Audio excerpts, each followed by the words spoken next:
Hey everyone, I always do that. Ooh, it's Jennifer Joy, Creativity and Life Purpose Specialist, and I'm here with you this morning for day 7. Oh, paper's flying everywhere. Day 7 of Change Your Life in 30 Days. Change Your Life in 30 Days by RHONDA BRITTEN. So we're moving through this in this month of April, Change Your Life in 30 Days. Each day, 30 of them, 30 days. Each day in April, we are going through a chapter in the book where I talk a little bit about what's in the book. So if you want to grab this book, you can find it on Amazon. It's a great read, great companion to these videos.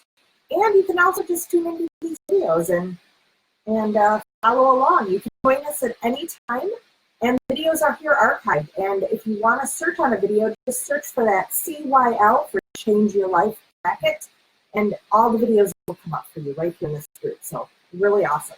So today we're on day 7. Before we get into day 7, day 10. I put day 7 in the comments. I need to change that because, oh wait, no. I'm so confused. It is day 7. It is day 7 of Change Your Life in 30 Days. And it's day 7. Let me share this with you too before we get into the book. I just need to tell you. Secret I'm sharing only with all of you. And that is, today is my birthday. Today is my birthday, so I've got 7 on the brain. And of course, it is day 7 of Change Your Life in 30 Days. And what's really cool about this birthday is, here in the United States, we will write numerically the month first, so it'll be 4/7. And so here on 4/7, I am turning 47. So I think that's got to be special, right? And then I guess for Europe, I would get another special birthday like that when I'm 74. Would that be how it works, I think? So me and my family are, I planned a day to go head out to one of those escape rooms. We've done it before, obviously doing a different room. So we're going to do an escape room together, and then we're going to head out to this pizza place. And me and my husband have been following this. It was prescribed by his doctor, the ketogenic diet. So I've been along for the ride since January. So my daughter will have pizza. She'll be thrilled to have a pizza that she loves. And then we're going to have some amazing salads because they have really good salads there too. So that's the plan for the day. And I've got my sugar-free cake all ready to go that I made yesterday. So that'll be fun too. So today's my birthday. And that is the truth. As we move into Change Your Life in 30 Days, where we talk about the day that's all around, are you making it up or is it true? Are you making it up or is it true? So I'll start with a little excerpt from her book by what I mean by that, or what she means by that. So learning what situations trigger you, Learning what situations trigger your urge to make things up in your head, will allow you to address the reason you do it. When you make things up, it's a defense mechanism. You have to decide to give up that defense and focus on the facts rather than relying on how you feel. Paying attention to the feelings that go with the impulse to fictionalize will help you wake up to which emotions cause you to go into protect mode. If you are serious about changing your life, you have to be honest with yourself about when you do and don't see the truth inside of experience. So I want to start about being honest with yourself, or just knowing this. And I'm going to talk about some things, as usual. Every day I tend to give you my little slant on this, so I bring in my own little ideas and abundance principles and stuff like that. So what I really want to focus on at this moment is that idea around being honest with yourself. So let's start with, how do you know something is true? How do you know something is true? And I'm not just talking about, well, part of it's knowing what the facts are. You know, today is my birthday. That is a fact. You can look up the record. That is the truth. So there are facts. And I think we all have this sort of internal guidance system where we know something. So I'm asking you, how do you know something? Where in your body do you feel knowing this? So for me, it can happen in a couple ways. For me, it can almost feel, I can feel it in my solar plexus. I can also feel like this, it's like this weight. And not a bad weight, but it's just like this boom, truth bomb, boom. And this huge sense of knowingness. Or I can get prickles, right? I can get tingles or chills. Those all, for me, are visceral feelings of this is true. For me, this is the absolute truth. And I do believe that those are divine downloads. They are prompted by the Holy Spirit, whatever. I really do feel that it's a visceral knowingness is huge. So I want you to ask yourself where you know things or how you know things. And when I work with clients, this is one of the first things we work on. And they'll often say they know it, they can feel it in their gut, or they may say they know it in their heart. You know, what is it for you? How do you know something is true? So that's a little bit where I wanted to start. And then once you sort of identify how or where you know something is truth in the body,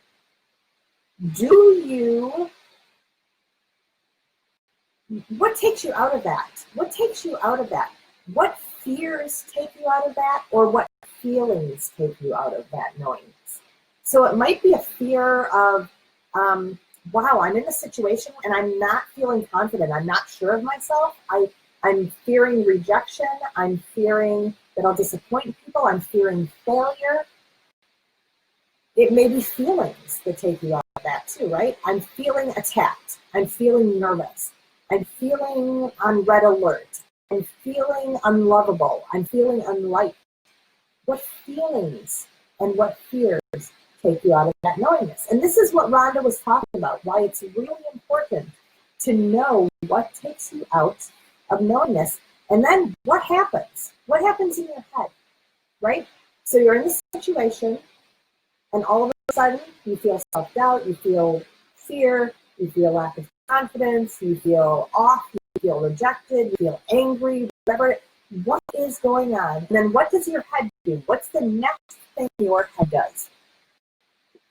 What your brain is designed to do, right? We're designed to see something that we're afraid of. I'm looking out my window. So I'm designed, oh my gosh, I see a coyote in the woods. I feel fear, and my head makes up a story. Oh my gosh, there's a wild animal in the woods, I must run. Or whatever it is, right? The brain is designed to identify, classify, and tell you what to do, right? So what our brain does when we aren't meeting the wild animal in the woods is it makes up some sort of a rational story, a rational, and I'm putting that in quotes, a rational story for the feeling or the fear. So that thought is being driven by the feeling or the fear. So a story will form in your head. Oh, that person doesn't like me. That person's out to get me. I'm not good enough. I'm not smart enough. There's some story that comes up. The story is really designed to help you feel better. I mean, it seems strange to saying that you're not good enough is designed to make you feel better, right? But we talked about stretch, die yesterday. Your fear's job is to get you to jump back in safety. So even if that story doesn't feel good in the moment, fear's job is to get you back to the safe zone so that you can feel better. And very often, the stories do help us believe ourselves. Oh, that person's a jerk. That person's been out to get me since day one. Not about me, it's about them, right? It's about that person. So they're designed to help us feel better. But the question is it really helping you feel better? Is it really helping you feel better to say that that person's out to get you, or the world is a hard place and you're never going to make it, or that your work isn't good enough, so you should just give up? Whatever the story is it really helping you feel better, or is it just feeding the fear some more? Is it just feeding the fear? Is it going to make you feel worse? When you jump back into your comfort zone, are you going to feel worse down the line? Because you haven't taken that risk, because you are still stuck in the same patterns you've been stuck with. Also, is the story, here's something that I really talk about, is struggle. Where are you inserting struggle? And for me, I realized long ago, and then a new layer just last summer, how much struggle my stories were adding to my life. How much struggle thinking, oh my gosh, this is going to be so hard. I need to do this thing on my website and it's going to be so hard. I just made up a story and it just created struggle in my life. So check in with yourself. Is your story creating more struggle? Is the idea that the world is out to get you, or that you're not good enough, or that that person doesn't like you, is it creating more struggle? Is it feeding the struggle? Right? So the question to ask yourself, to bring this full circle back to the Change Your Life in 30 Days chapter, day 7, is it true or are you making it up? Is it really true that that person doesn't like you? Now we can say, oh, I've seen a ton of evidence. She's never liked me, or he's never liked me. He's talked bad about me. He reprimanded me about this. He did that, right? We can make up a whole bunch of stories with evidence. But they're all being filtered through your fear. Unless that person has come up to you, and fact is where fact comes in. Unless that person has come up to you and said, I don't like you. You are making that story up. Right? And the world is a hard place. You might have evidence for that, but there's no fact to it. There is no fact. You can't prove anything. There are people in the world who are sailing through life, and it is easy as, well, easy peasy. It's easy peasy. So it's not hard to prove. So are you making that story up in your head, or is it the truth? Are you making it up, or is it real? And we're not looking at evidence that you made up because you're filtering it. We're looking at hard facts, right? And also feeling into your knowingness. And this isn't, oh, my gut. You know, sometimes your gut can be like, oh, that's that person, right? And it can be right. But if you tied up a whole story around your gut, you're making up stories. You're making up stories. The truth is that your gut gave you an impulse. You can follow it or not, but you've made up stories around your gut, your knowingness. So check in with yourself. Check in with that place of knowingness and check in with the facts. Now, what do you do? So you ask yourself, oh, is this true or am I making it up? Oh, I think I'm making it up. That person has never said that. Or, you know, no one's ever really, I know I'm actually good enough. I mean, there's no proof that I'm not good enough. I'm just making it up. What do? You stop the thinking. You stop the thought, period. And that's what my primary personal development work in the last year, almost year, has really been to identify those thoughts of struggle and just stop them. Stop them in their tracks, period. It's not true. I'm not going there. Stop it. And then you can replace it. We talked, I'm trying to think, 2 days ago, day 5, we talked about affirmations and intentions. Wrap your brain around an affirmation and an intention instead. Distract it. Don't let it keep going down that story of struggle, that story that's filled with fear. Distract it with a thought that comforts you, a thought that soothes you, a good thought. I mean, my gosh, if you're going to make something up, you might as well make something up good, right? Make up a good story. The world is for me. And if you can't quite believe that, if that's too far from where you're at right now, if it's too far from your status quo comfort zone, back it up a little bit and say, you know what? A lot of people think the world is a really good place. Is everybody wrong? You know, I'm willing to believe that the world is a good place. I'm willing to practice believing the world is a good place. Affirmations and intentions can help you shift your mind into a story that works for you, a story that's not based in fear and struggle. Now, if your mind still isn't going there, I had one of these days yesterday where I saw old patterns of mine emerging, old patterns of not getting enough done, not doing enough. When am I ever going to get this done? I need to do this. Really just being hard on myself. And also patterns of, it feels feels like there's a lot going on in my clients' lives right now, in my friends' lives. And so I have a pattern of taking it on and feeling like I need to help them fix everything, right? So I was feeling those things yesterday, and I could not just shift, couldn't shift. So I knew that it was really the emotions had gotten me, and I had to process those feelings before I could shift my mind. That's what I did. I did my own, I mentioned it before, it's a technique that I use with clients. I did my own technique of really bringing the emotions into my body, of facing them, of allowing my body to run the emotional energy, and then releasing my expectations, releasing my my need to control things, my need for safety, security, my need for fulfillment, my need for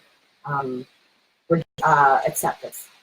And it may sound funny, but when you release the need for those and the desire and the grasping for those, you can have those, right? So I'm releasing it so that I can have more control, so that I can have more acceptance, so I can have more fulfillment, and so that I can have more security and safety. So that's what work I did yesterday.